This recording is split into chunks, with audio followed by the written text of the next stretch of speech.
they said they're two of the God's stupidest creatures are a horse and a turkey. A horse will run back into a burning building. A turkey will raise its head up in a rainstorm to drink. They'll literally drown in a rainstorm, which is why domesticated turkeys tend to be kept indoors to keep the stupid birds from killing themselves. But I'm guessing that the original turkey wasn't as dumb as this domesticated one, but they were basically created to go from forested area to forest area, which is why they had tremendous speed flying and tremendous ground thing, because you basically jump from one area to another. Well, it was probably survival of the fittest at that time, right? Yeah. And as it became more domesticated, they didn't hone in their skills as a turkey. Because basically talking about as the civilization moved forward, the turkey became less and less in this country. Because too many people were eating them. By the early part of the 20th century, only 30,000 turkeys still existed in the wild. Basically, what happened was, though, as I said, what happens with a lot of things is that when people clear the land, when the land becomes useless, they move onward. What happened when we moved somewhere else, the land reforested. You know what happened in the reforested lands? What? The turkeys started coming back. Oh. So now there are millions of them. The problem comes is that pen-raised turkeys were getting loose in the wild, and they were poor turkey. The pen-raised turkey got out and started infecting the turkeys in the wild and killed off the back. So we're talking. They killed off the wild turkeys? Yeah. Basically, it's taken the land, in addition, basically, basically they can't stock raise wild turkeys either, so. If you stock raise a wild turkey, it becomes a domesticated turkey, so they had to do it in the wild. So turkey told you they were dumb to sit there and want to breed. They become totally domesticated if you put them inside. So. But, and by 1959, remember those 30,000 turkeys? Now they were approaching 500,000. Yeah, but the National Wild Turkey Federation has spent more than $82 million to try to repopulate the turkey across the state. Now they roam across 49 states, even though the loss of habitat and habitat factor remain causes for concern. The turkey population stays healthy and growing into the nature because they basically, it's a weird thing because they're, well, you can tell which are the males from the females.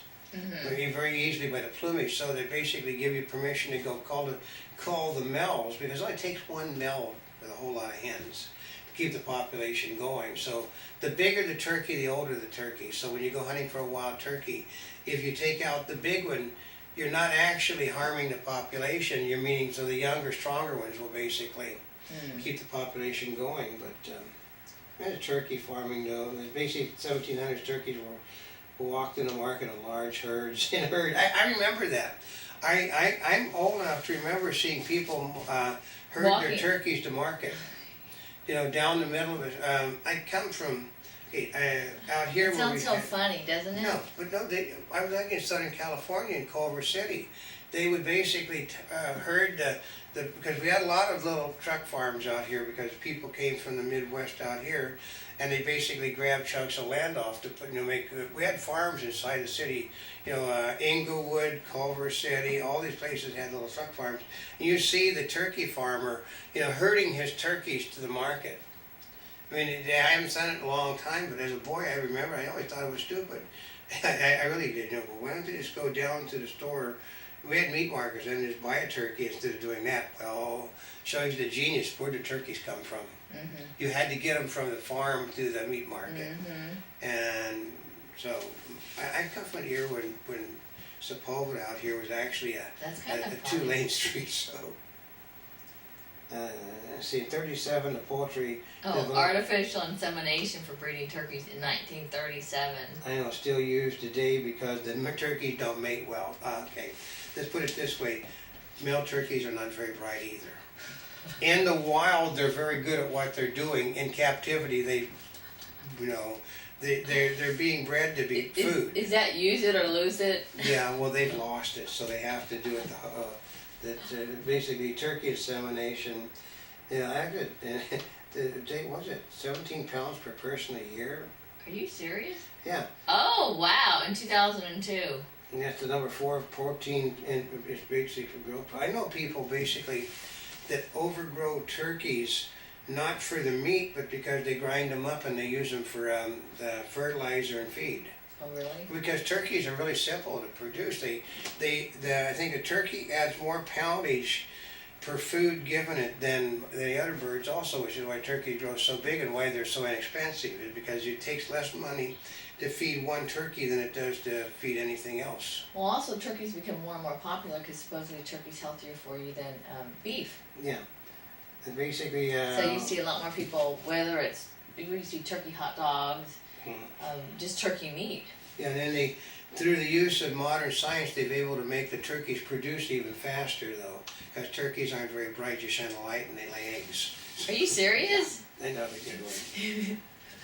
Basically, we're talking about turkeys have been bred to provide more white meat, meatier thighs, and white feathers, because the feathers are used in, basically, turkey feathers are used in a lot of bedding and stuff. And, oh, really? yeah.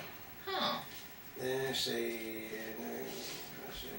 in a cycle, the hen is generally spent. Basically, hens, they basically wipe the hen out after a cycle or so, and she becomes food, folks. So, yeah, I love that. Incubation for a turkey egg is 28 days. They're fed mainly a balanced diet of corn and soybean meal mixed with vitamins and minerals. Give them water. It takes, basically, they said 75 to 80 pounds of feed to feed one turkey, which is basically more cost effective than chickens and stuff. Mm-hmm. So, but then you get god awful great piece of meat though. Turkey is everywhere. Turkey hamburger, turkey steaks, turkey. Yeah. The butterball turkeys. You know, my favorite turkey legs are at Disneyland. Yeah, those great big Those have monsters. those huge legs. Yeah, They're really amazing. because they've grown to be that way. And we're talking this this study is like 10 years old from the government, folks. In 2001, 272 million turkeys were raised. That's a lot. 272 million. Remember, at one time they were 30,000. Yeah, and 46 million were ate at Thanksgiving, 22 million for Christmas, and 19 million at Easter. But end of the day though, since this was... Yeah, but since that was done, more and more people are eating turkey, and Yeah. it's much more readily available. Because go to any grocery store and you look at all the turkey products that are available on the shelf. Mm-hmm. Turkey is basically a cheaper substitute. It's a cheap substitute for hamburger. There's a cheap substitute for bacon. They're even using it. It's a cheaper substitute for chicken. Mm-hmm. You'll see most things that you think are chicken, they're actually turkey. Mm-hmm. So, and it's basically, I think, the number one staple on fast food meals is turkey products. Oh, is it? Yeah, there's a lot more turkey. So that figure, this was 2001 from the government, so my guess is it's at least double. It's double, because this was the last time At they least. did a study. The last time the feds did a study was 9 years ago, which is, well, it's probably since this time. There's probably another one coming out right now, because I'm betting it was tied to the 2000 census.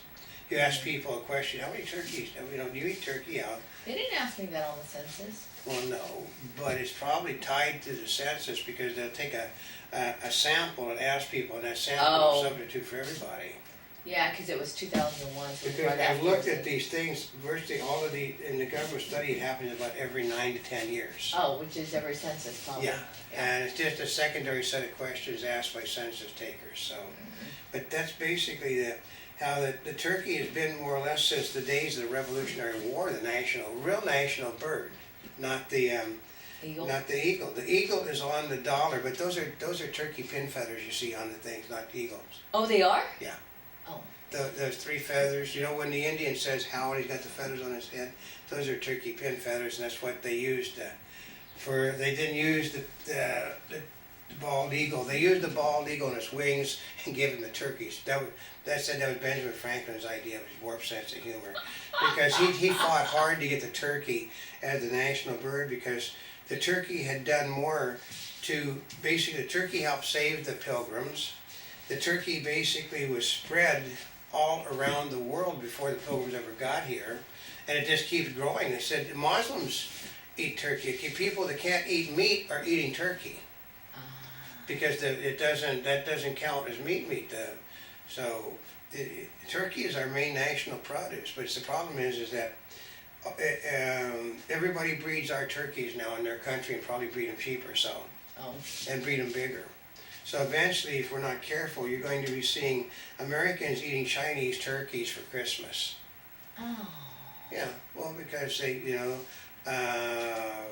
don't have a problem with PETA and other organizations over there. it's true, they don't. So, because right now, you have to understand that a lot of the beef we eat does not come from this country anymore. Oh, it doesn't? That's right. Oh, I didn't realize. A lot of the fish that we eat does not come from this country. We know that we talk to people in the food service, a lot of the crab, good crab doesn't come from this country. Yeah. Despite what they're doing on the deadliest job, the deadliest catch is coming from like South America around Argentina. Yeah, so part of it is organizations that supposedly help the animals and whatever, it's like they're actually causing more harm. And they're causing more harm because Or displacement of trade. they said what happens is it doesn't stop the Americans from eating the stuff, it just causes you more money and you have to get it from another source. That's the whole thing. It's just, we're going to try using a politician, Gavin Newsom, who basically wants to be governor and president of the United States. He basically said that he said it's the Happy Meal law, banning Happy Meals with toys in them is a stupid law because you just go down the street and get a Happy Meal. And It is a stupid law. And he said, what happens is you destroy the businesses in the community in order to make certain that everybody is healthier. And since they don't have a job and can't pay anything anymore, it's the same thing. Turkeys are native to our country.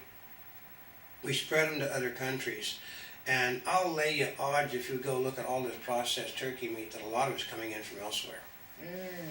So, I mean, I don't check on it, but you'll see probably Mexico, South America, and, because it's just cheaper for them to produce, and they do not have the problems with the rights groups as we do. But, Right. yeah, we're going to have turkey. Actually, we're going to cook a turkey. Actually, probably 2 turkeys, but because we're hung up on microwaving now, we're going to show you how to substitute, which we're going to substitute chicken for turkey, which nobody does. But I know, but I still want turkey. Yeah. I'll show you what to do with a turkey. Well, actually, if you buy a turkey that's pre-cooked, yeah, but part of it is it takes so long to cook it, you might as well put it in the oven instead of the microwave. Yeah. Because the size of it. oh yeah, but it takes 20 to 30 minutes to cook a turkey, which is really short. Actually, in a which is microwave. fast. But you have to have a microwave built that will have that a turntable can hold a 10 to 15 pound turkey in it. Most of them can't because they'll break the wheel on it. But and then like in our final thing, as the savory aroma drifts from your roasted turkey this holiday season, think about and give thanks to the Native American god bird that you are about to eat. And he was worshipped. The turkey was worshipped as a god. Now, my family are Indians, folks, so turkey was always big in our household. And so That's I true. know, Anything, food. yeah, because when I was a Cub Scout, we took turkey feathers and we dyed the turkey feathers for my, every time I do a badge, get my little Cub Scout thing, I get another feather on my thing. It's one of my badge things was actually making feathers for my headdress. So I created the thing. Oh, you created feathers for your headdress. Oh, that's a good merit badge. So, yeah. So everybody, have a Merry Christmas, and we'll probably tell you. And a happy Thanksgiving. Yeah, Happy Thanksgiving. Merry Christmas is coming up next. We'll probably talk about traditional things for eating for Christmas, which, like, this is new. This is the first thing we've done different this We've year. never done that before. No, because this is called down. The bloody report's like 150 pages long. Really? Yeah, this is highlights, and we didn't even go over a lot of it. No, we didn't, because there was an awful lot of turkey. This is like a synopsis, which is 10 pages long. So until next time, this is OCam. And this is not a spring chicken. We're here yesterday, today, and tomorrow. And for more information, You can go to www.montybubbles.net on the net. and wherever you're watching, subscribe to us, follow us for our daily news in 3D. And tune into our news video web in 3D over on YouTube, And join us also for all of our special holiday programming. which is getting more extensive this year. Yes, it really is.